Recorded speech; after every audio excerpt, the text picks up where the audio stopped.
kembar kelas C bersama saya Victoria Putri, teman saya. Saya dan saya Rosalia Layan. Pada saat ini setelah mengikuti pertemuan tatap muka pertama kurang lebih 7 hari bersama fasilitator kami MIC, kami akan menyampaikan refleksi kami tentang pemahaman kami dalam pengertian tatap muka pertama ini. Kita akan dengarkan refleksi dari teman saya. Selama ini saya mengandalkan siswa sebagai tabula rasa atau kertas kosong yang dicoret-coret sesuai dengan undang-undang. Padahal semestinya siswa itu bukan kertas kosong yang dicoret-coret, tetapi sejak lahir siswa itu sudah dibekali dengan sejumlah potensi dengan coretan-coretan yang masih samar-samar. Tugas guru hanyalah untuk menuntun anak tersebut supaya memiliki keselamatan dan kebahagiaan setinggi-tingginya sesuai kodrat alam dan kodrat zamannya. Pembelajaran yang bisa saya temui pada PTM pertama hari kedua adalah saya melihat nilai dan peran guru penggerak, di mana saya lebih tertarik pada dua diantaranya mandiri dan inovatif, di mana kalau mandiri kita sebagai calon guru penggerak harus bisa profesional melakukan apapun dan dapat berinovasi secara baik untuk melakukan segala hal dengan lebih baik. Demikian apa yang bisa saya sampaikan tentang pemanfaatan yang saya temui pada proses PTM pertama pada hari kedua. Salah satu nilai yang sangat penting dari proses pembelajaran PTM 1 yaitu budaya positif. Budaya positif dapat terlaksana atas motivasi. Motivasi dinilai atas dua bagian. Yang pertama motivasi ekstrinsik dan yang kedua adalah motivasi intrinsik. Motivasi ekstrinsik merupakan motivasi dari luar dan dia bertahan hanya sekejap waktu, dan motivasi intrinsik merupakan motivasi yang lahir dari dalam diri pribadi masing-masing guru dan bertahan sepanjang masa. Gambaran masa depan yang dicapai sebagai arahan dan motivasi.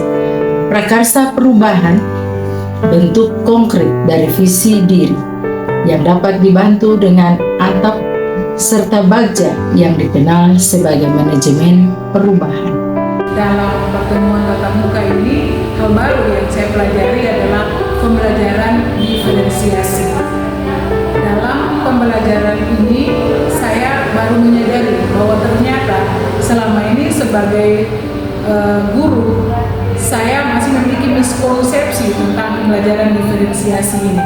Pemahaman saya waktu itu sebelum mengikuti pendidikan guru penggerak ini, pembelajaran diferensiasi merupakan pembelajaran yang dimana guru harus melayani setiap siswa atau murid itu sesuai dengan gaya belajarnya.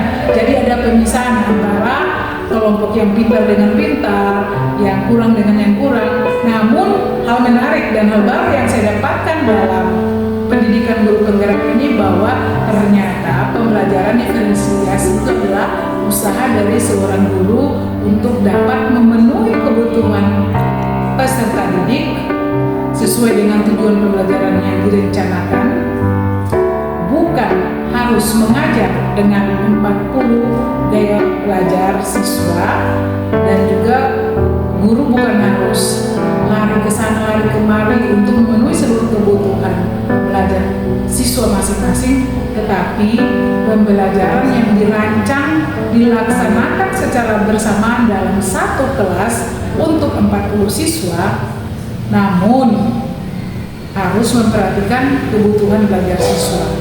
Dan hal baru yang saya pelajari juga adalah sebelum melaksanakan pembelajaran sesuai dengan materi pembelajaran diferensiasi ini, seorang guru sebagai pemimpin pembelajaran harus dapat mengidentifikasi terdahulu kebutuhan belajar peserta didik.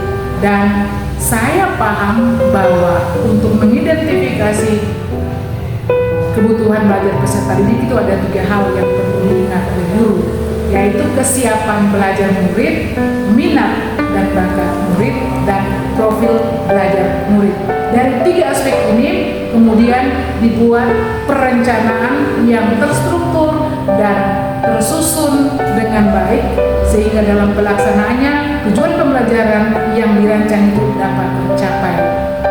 Ini hal baru yang saya dapatkan dalam pendidikan guru penggerak pada pertemuan tatap muka pertama, dan saya sangat merasa bahagia karena dalam kegiatan ini saya baru bertemu dengan fasilitator Ibu Ice yang membantu kami untuk mengerti dan memahami semua materi dalam modul. Saya juga merasa senang karena bisa berbagi dengan teman-teman dalam berbagai diskusi, dan akhirnya pada awalnya ada kekhawatiran dalam diri saya bagaimana nanti saya akan ikut pendidikan guru penggerak ini, tetapi pada saat ini saya merasa bahwa saya lebih termotivasi lagi dan bersemangat lagi untuk melanjutkan pendidikan ini sampai akhir nanti.